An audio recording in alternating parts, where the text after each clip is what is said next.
A nyní, dámy a pánové, dovolte, abych pozval našeho prvního hosta. Je nám ctí, že právě dnes jím je slovenská premiérka paní Iveta Radičová.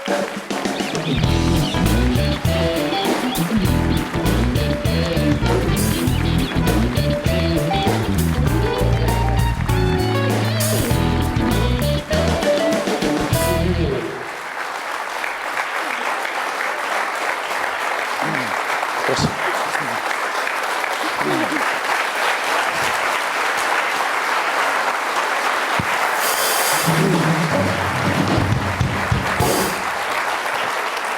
Môžem?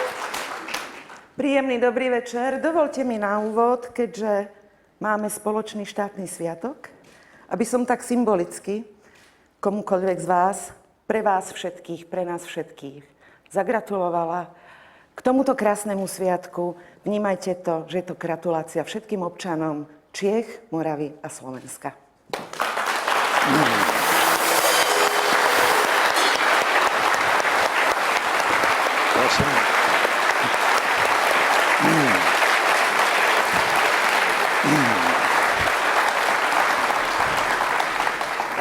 Mě, paní premiérko, velmi těší, že jste dneska k nám zavítala. Vím, že máte za sebou vysilující cestu z Bruselu, kde jste byli do 5 do rána vzhůru. To byl taky dlhý žůr. Dlhý žůr. A vy jste tam ale řešili prachy vlastně celé Evropy, že jo? V podstatě áno, vaše nie. Jako soukromý nebo český? Vaše súkromné. Soukromý ne, no tak Vy už aspoň nemáte. to. Já už nemám. Jo. Ne, ale Ale mám otázku, ja mám otázku. Ano. Čo to vy čítate za literatúru, že Správy. kečup, kde nie sú paradajky? No To zprávy. ste sa kde dočítali? Tady si vezmu vždycky web, dám si Google nebo něco, co je v Česku novýho, a tam vyskočí pozor, v kečupu nejsou rajčata, vykřičník. Takže nielen, že peniaze nemáte, ale už ani paradajky. Ani paradajky. Ne. Nerobte, A vy máte paradajky? Nerobte kampaň, čo budete hádzať. To nie je dobré.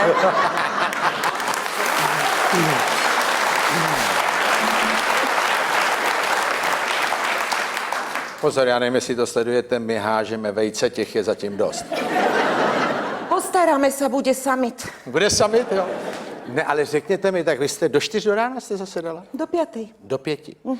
A jak to vypadá třeba kolem 3 ráno? To už může být takový povolený, ne? Prepačte, ako vyzerám?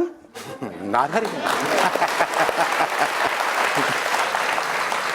No, ale tak si to tak představuju, že už i to jednání je takový malinko uvolněnější, ne?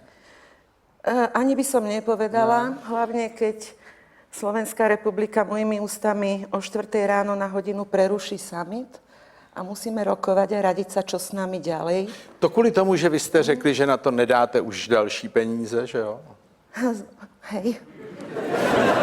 Že tie vaše sme už minuli. Jo. Tak komu zobrať? No ale počkejte, Idem vyberať. Máte niečo ale u oni seba? to, počkejte, ale hned jsem zaslech zase, že nějaký zástupce Unie říká, že to je sice v zápisu z jednání, ale že pro Unii je závazný jenom ten závěrečný protokol, takže to možná nebude platit. Tomuto neverím ani na pol sekundy, lebo...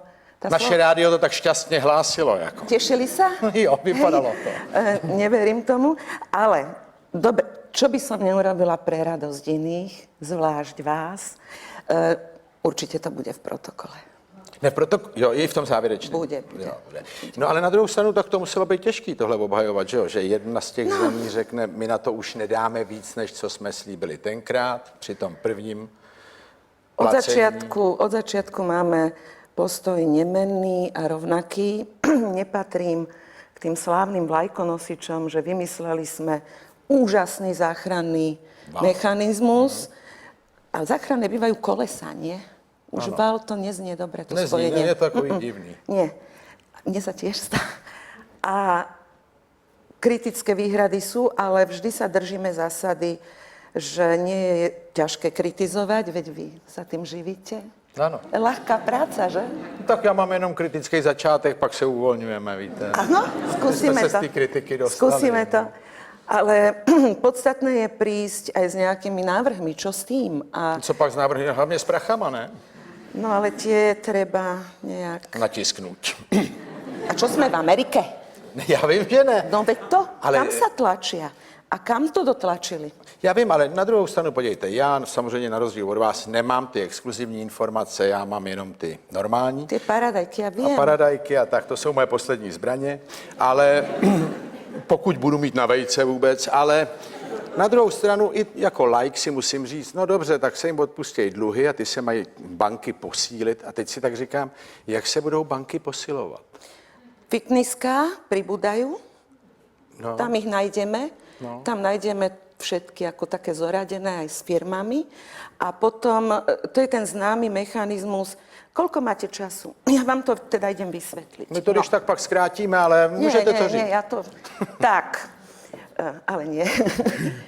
Poviem to v skrátke. Príde Nemec do Grécka do hotela, Ano, teď je hodně těchto vtipů, že jo? ale je prázdny. Je prázdny. A že príde s partiou, ale chce si ho celý pozrieť. Majiteľ hovorí, nič proti tomu nemám, ale viete, situácia je vážna, ťažká, zálohu 100 eur. Dá Nemec zálohu 100 eur, zobere majiteľ hotela, beží hneď k mesiarovi, žezníkovi, zaplatí dlžobu za mäso. Žezník zobere mesiar 100 eurovku, beží ku kamionistovi, zaplatí dlžobu.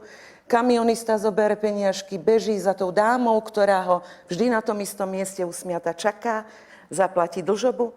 Dáma zobere 100 eur, beží do toho dotyčného hotela, kde zaplatí dlžobu za izbu, ktorú používa na výkon svojej práce. A v tom sa zjaví Nemec a hovorí, nepáči sa mi to, vráte mi 100 eur. To je eurovalo. To je eurovalo.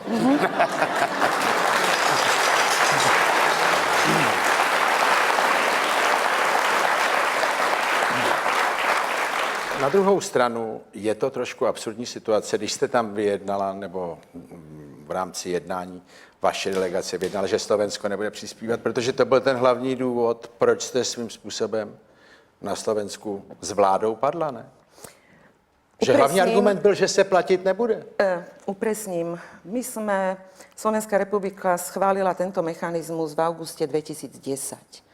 Takže my v ňom fungujeme, poskytujeme záruky, poskytli sme Írsku, Portugalsku, myslím si, že sme urobili veľmi dobre, lebo tá nákaza sa brzdí, sa pribrzďuje.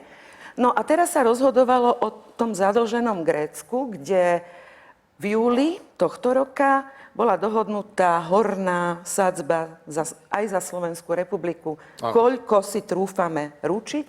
No a prišlo včera rokovanie, a ako to už býva, nič neplatí, čo bolo predtým a potom zase neplatí, čo bude potom. A v tom okamihu, keď prišlo k návrhu navýšiť túto záruku na program Grécka, tak ja som musela veľmi jasne povedať stanovisko Slovenskej republiky, že my sme na strope a viac sa nedá. Takže nie je to o tom, že by sme mali výnimku z účasti, je to o tom, že sme zagarantovali v parlamente občanom, že nejdeme nad hranicu, ktorú schválila vláda. To je celé. Já vím, ale proč padla vláda? To je dobrá otázka. Neviete niekto? Ja viem, že padla teda. No, já mám pocit, že jste tam byla dokonce. Počkajte, ja si... Fakt. Že jo? No. Já jsem vás tam zahlíd. No, bola. Ale na druhou stranu mně to přišlo tak, že vlastně hlavní problém byl, že tedy jaksi vaši koaliční partneři, že jo, strana SAS řekli, že ne, že žádná podpora tohoto posledního jednání už nemůže být. Už sa nadýchávam, ale on má hrozně dlhé vstupy. No tak řekněte to, já jsem vám chtěl pomoct, jenom to připomenout. Tá pamäť. No, dva principiálne rozdielne postoje.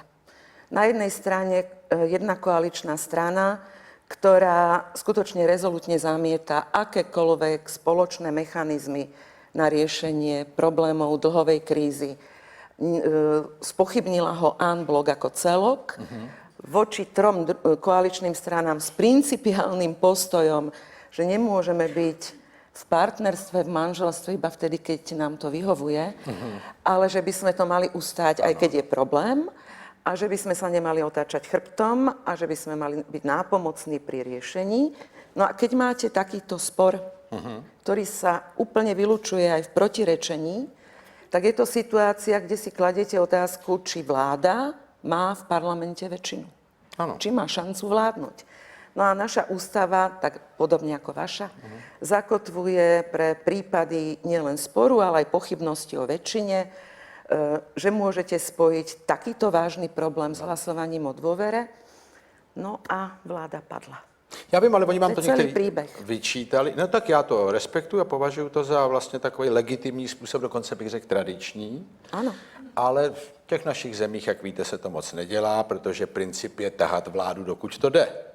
Takže jsem čet i proč to ta Radičová dělá, tím muselo být jasný přece podle těch postojů, že ta vláda padne a předala vládu teda vlastně opozici, nebo perspektivně budou volby a v nich vyhraje třeba opozice. Pre tak hlbokú krízu, ktorú experti pomenúvajú ako najhlbšiu od čias druhej svetovej vojny. A veľmi, veľmi rozsiahlu, kde už sa to dotýka Slovenskej republiky, Českej republiky, poklesom ekonomického rastu. Nechcem vám kaziť náladu, ale tá situácia je naozaj veľmi dramatická a vážna. V takýchto okamihoch tých spoločných rozhodovaní bude stále viac. Aha. Pretože nemáte šancu to riešiť na národnej úrovni. Tak veľká kríza má len nadnárodné riešenia. Nie náhodou včera na samite, pardon, predvčerom, tak to budeme vysielať, na samite... My ještě uvidíme, kdy to budeme vysílat.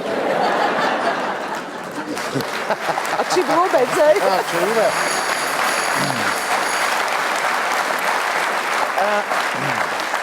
Bol aj váš pán premiér, lebo bolo najprv stretnutie 27-čky, následne teda do rána 17-ky, pri hľadaní, ako teda z toho von. Čo najlepšie a pokiaľ možno pre občanov čo najmenej bolestne. A takýchto rozhodovaní bude ešte treba mnoho. Takže tá úvaha, no čo to, každé 2 týždne budeme mať koaličnú krízu, bolo treba to rozriešiť v tomto momente a najmä, myslím si, že predčasné voľby by mali dať odpoveď od občanov na to, aký hlavný smer tá vláda má raziť, v skratke euroskeptický, ani to neviem povedať, alebo proeurópsky. Je to veľmi dôležité rozhodnutie. No, a majú to urobiť občania. Mně se to líbilo, ten váš přístup a postup a považuji to vlastně za ten nejregulérnější, ale všiml jsem si, že to nevyvolává u těch, co jsou v politice, zrovna nadšení, což mě překvapilo. A že vám to vyčítají jako takovej politický romantismus nebo hazardování s tou mocí, kterou vláda má. Hazard by bol pokračovať v spore, mať v podstate zablokovaný parlament a v čase, keď musíme príjmať štátny rozpočet, keď musíme príjmať reformy, lebo aj my sme v dlhoch a v deficite a tieto rozhodnutia sa nepríjmajú ľahko, hlavne tvárou v tvár občanov, ktorí si kladú oprávnene otázku, a prečo to zase máme niesť na svojich pleciach my a či neexistujú iné riešenia. No tak ich hľadáme, aby tú najväčšiu ťarchu niesli finančné trhy, banky a na to potrebujeme spájať sily. Řekněte mě, já jsem českého premiéra nemůžu dostat, ale... Mám mu zavolať? To volat můžete, to volají jiný a stejně nepůjde, ale on má cínový vojáčky a dává to jako dárky. Ale...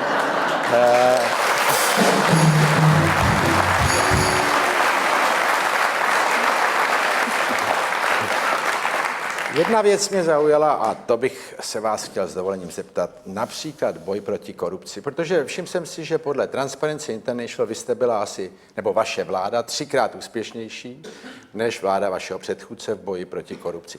Ale řekněte mi, co tam je ten, protože si myslím, že to nebude moc jiný, co tam je ten hlavní problém, proč to tak nejde?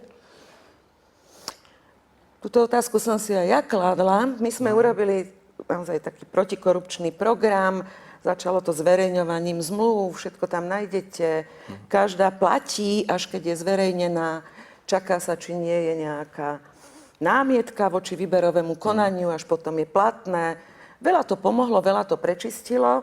Najmä ja som s prekvapením zistila, aká je skutočná trhová cena, čo ja viem, toaletného papiera. Keď ho kupujete elektronickou aukciou, je o 3/4 lacnejší, takže sa šetria obrovské peniaze. Ale napriek tomu, poviem krátky príbeh, máme taký protipovodňový program pretože nás to ešte aj takto sklátilo. A manažer, ktorý to robí, mi volá jedného dňa, hovorí, pani premiérka, to sa mi sníva. Ja chodím po tých obciach, to dávno bolo rozhodnuté, to počítač vyberá podľa kritérií a všetky obce sú zaradené, kde postupne, kde povodne boli, čiže na každú príde. A na to on mi hovorí, volajú mi starostovia, za mnou idú 3 firmy, ktoré vyberajú 10%, 20%, 30%, lebo to vraj vybavili. Jo. Čiže máte ešte aj takých tých ex post, ktorí chodia a tvrdia, že vďaka nim existujú peniažky v tých obciach. Je to lož, tak my rovno musíme hneď spúšťať zase listy starostom, polícia. Tá polícia nestíha vyšetrovať. To je zažraté. Hrozne zažraté, hlboko. Máte akcie na doručitele ještě? Myslíte na Cypre? No, že přijde někdo, kdo má akci, ten je majitel. Ja viem. No. Nie, také firmy súťaži nemáme. Nemáte? My zase nemáme skoro žádný jiný v soutěži.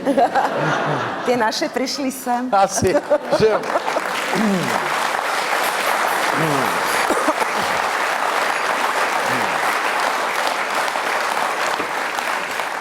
Ale jestli dovolíte, já jsem tady malinko vniknul do vaší korespondence, protože se mi to zdá taky s ohledem na datum, že to je docela zajímavý. To je dopis od pana místopředsedy Senátu Petra Pithardta, který vám napsal 14. října. Vážená paní předsedkyně, v Čechách se tomu říká oběť dámy. Je to ta vůbec nejvyšší možná hra. Chci vám říct, že si vaší oběti pro tu naši zatracenou, ale jedinou Evropu, kterou máme, velmi vážím.